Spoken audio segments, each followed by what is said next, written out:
So today I'm with Ranjeet Kaur from Sikh Colouring Books, and I'll hand it over to Banji to introduce herself and her Sikhi journey. Hello. So yes, I'm Ranjeet Kaur from the Sikh Colouring Project, and my Sikhi journey. So I listened to a story. It was Guru Tegh Bahadur Ji's story in the car while going to go get my hair cut, actually, and I was fascinated by the sacrifice that the Guru Sahib had made. I wasn't a practicing Sikh back then, and while this was the only CD that would play in the car, I listened and it just clicked that, why am I not a Sikh? Why am I not following the simple lifestyle? What am I chasing? Like, all those questions that you never thought was there, now was there. And so what happened after I did go for the haircut? After the haircut, you come down the stairs, I think it's Tony and Guy or something, and there's a big mirror there, and you look and you think, was that it? Is that all I needed to do? And now how do I feel? And it didn't feel right. It just felt wrong. But I couldn't explain that feeling of wrong. It just didn't feel right. So it didn't look nice because it didn't feel right. So that's where my journey of Sikhi started, because then like that weekend I had a friend's wedding. And so there was, Maya, there's a lot of Jago, and the dancing. Again, you're dressed up, but I didn't want to dance, and I love dancing. And it was one of those things where it just didn't feel right, but I couldn't explain why these feelings were happening. And and then I started starting to cover my head with just a bandana, like a colourful bandana, but I didn't know why. And it was slowly coming to me, but not realising. And then my older brother said once, why don't you come to Sikhi class just one Friday night at the Gurdwara and see if you've got any questions? And I was very like, oh, it's just going to be a waste of time. But you know what? Maybe I will go. And when I went, I had so many questions about life. Why are we here? What are we doing here? What's the purpose?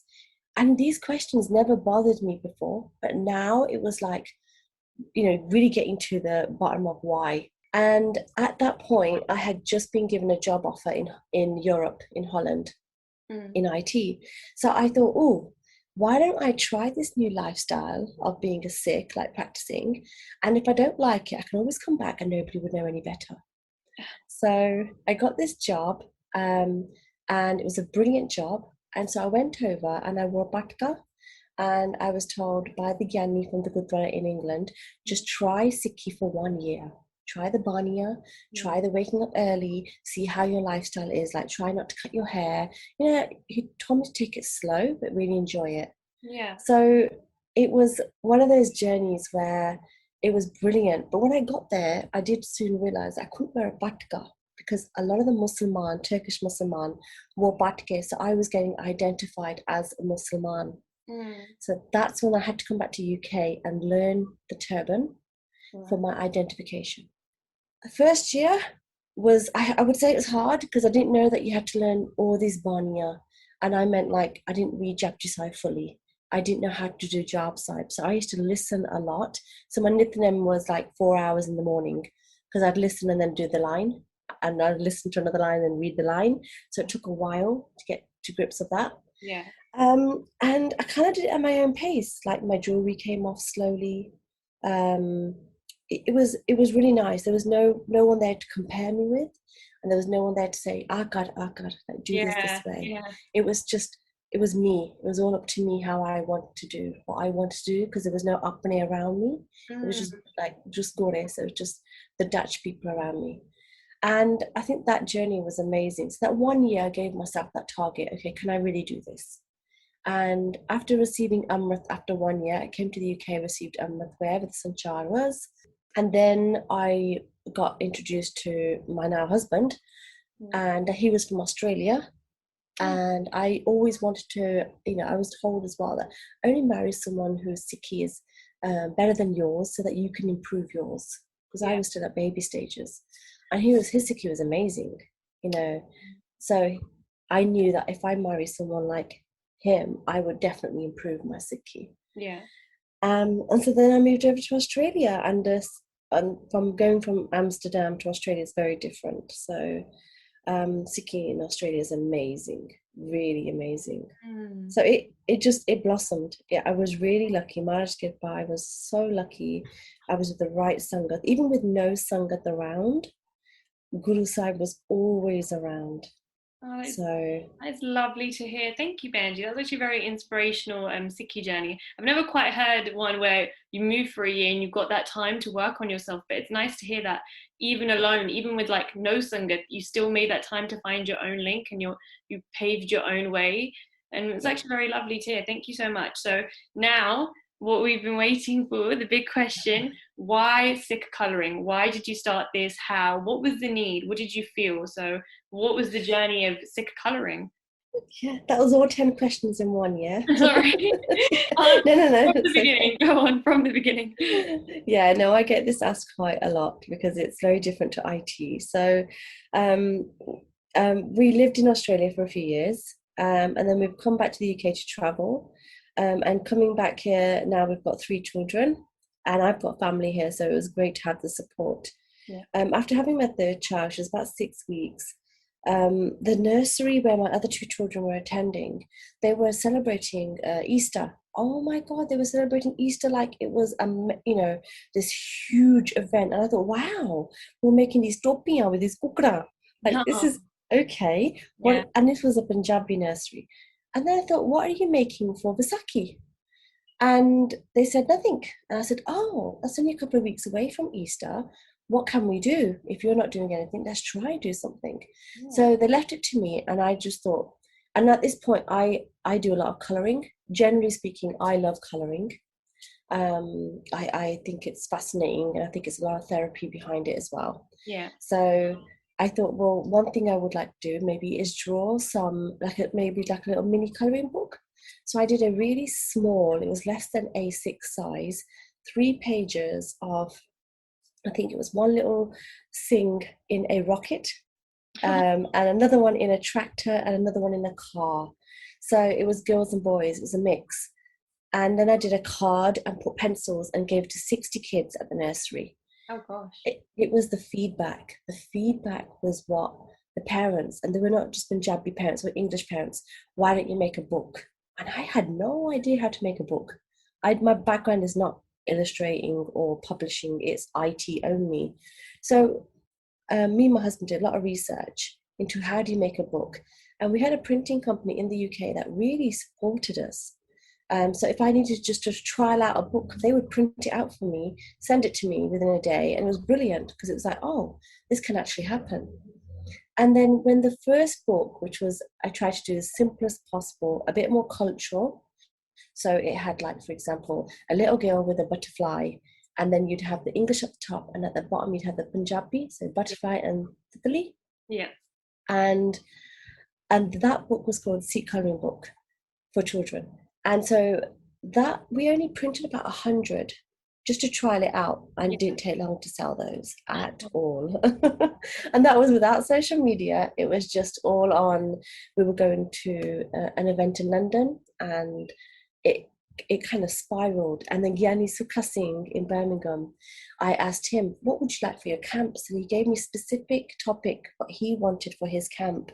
And I Right. said, I would only do this if you purchased like 300 books, perhaps. Oh, that was a piece of cake for him, you know.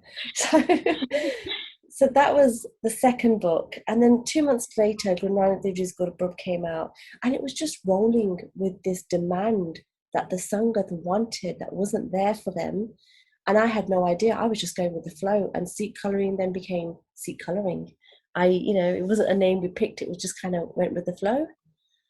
And social media started, Yeah. Yeah. and then another book came, and then the Bentley book came, that nearly 100 pages book, and it's been an amazing journey. So I've been doing this while I've got those 3 young children, stay-at-home mom, but I just couldn't do nothing. I just had to do something for the month.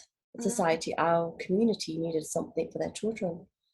Thank you so much, because, well, growing up, I can completely relate that there were books that were Sakiya and comics, but there wasn't anything colouring for, I'd say there were books from when I was 14 onwards, because you can understand, you read a little bit more, you're a bit more smarter, education level goes up. But yeah, there were no colouring books for 6. I was always, you're going to India, pick up the princess book so you can colour the whole way on the plane. Yeah. That's all we had. So I can see that there must have been quite a big demand there. But what would you say your main aim or your range was? I know you're saying that you went with the flow of what the Sangat wanted, but So each topic was dependent on what my kids needed to learn. mm-hmm. So when they, like my eldest, if she ever asked about Amrit, I was like, okay, let's learn about Amrit. And then that became a book. And then that became for everybody. Because I thought, well, okay, how do we teach children about the ceremony? Why is it that we're not talking about it? Why can't it be explained in such a way that everyone knows what happens at the Amrit Sanchar before they get there? Because it should be told like a normal conversation, because it's a beautiful ceremony. So the book explains it in Punjabi and in English, and it's got text in so the kids understand from not necessarily 3, depending on how smart the child is, but more of 6 years old onwards, so the parents can sit them down and maybe even do role play. So the idea is it's a colouring book, but it's also a reading book, so it's 2 in 1. Yeah. So they learn, and so whatever topics my children wanted to learn, like seva was a big thing, you know, they wanted to learn deg. So okay, let's try and do deg, let's put a recipe, let's put it in the book. Was there anything from other faiths that you thought that other faiths have, as you said, you know, it was an Easter ceremony which started it all off. Did you feel that other faiths had all these colouring books and stuff for their own children? Or was it just that was a spur of the moment, you wanted to colour? Or was it almost inspiration, like you know that there's stuff in other faiths, and there are many colouring books in other faiths, but yeah, I've not seen any for Sikhi myself until I came across your work. I haven't actually looked. I think I would. So like if I have a few Muslim friends, and if I was to make them anything or give them a gift, I would actually look on Etsy for like either Islamic gifts or Muslim gifts, because one is the religion and one is the faith. I mean, one is the culture. So it was I would do that for them, but I haven't come across any. I haven't really gone and searched. I'm 100% sure they are out there. I think it's also, where do you look? Yeah. Or if they're out there on the social media platforms, if they've got a website. And I find with the project that we're doing, it's not a money-making business. It's not it's a very community-based project. Yeah. So it's not like my 9-to-5 job going back into IT. Yeah. This is very much very niche, and it's not, it's very different. So it's something I love doing whilst my children are very young. So that's why it suits our lifestyle very much right now. Yeah. And would you like to expand on things? Like for now, it does suit you quite well, but if you had a bit more free time on your hands, would you like to expand in this range? Are there other topics or projects that come to mind? I would love to, yes. So for example, we did last year, we get a lot of demand, like, could you make personalized Punjabi items? Could you do mugs? Could you do this? And it's like, okay, let's try it out. So I'll do a trial out on the mugs, and then they were a big hit.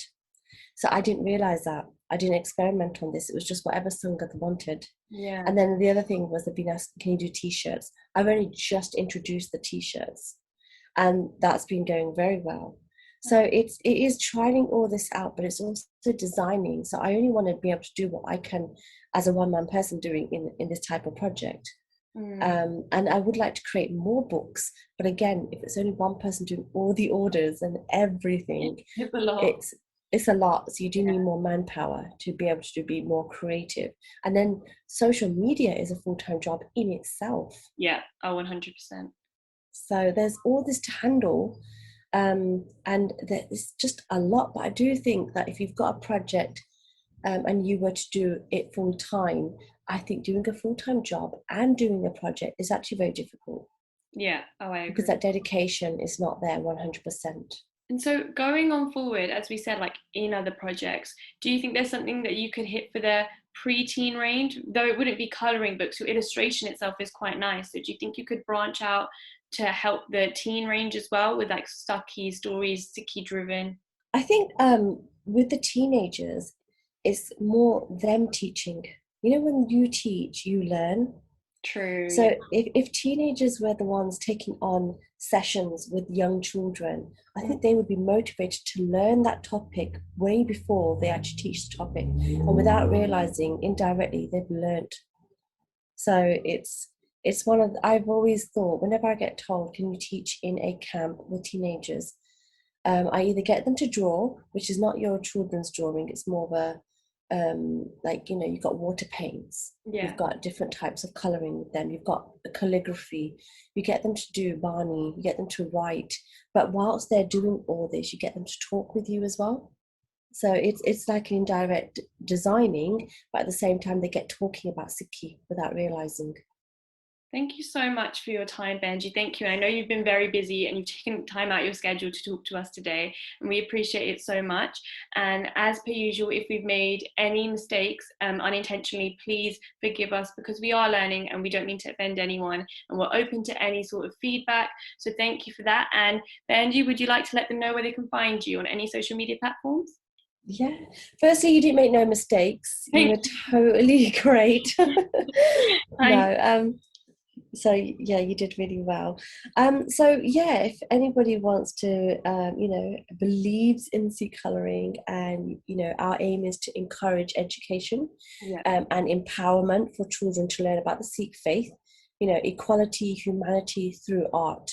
I think it's really important that they learn this way. But yes, we can be found as Sikh Colouring. Our handle is Sikh Colouring on all social media platforms, and our website is sikhcolouring.com.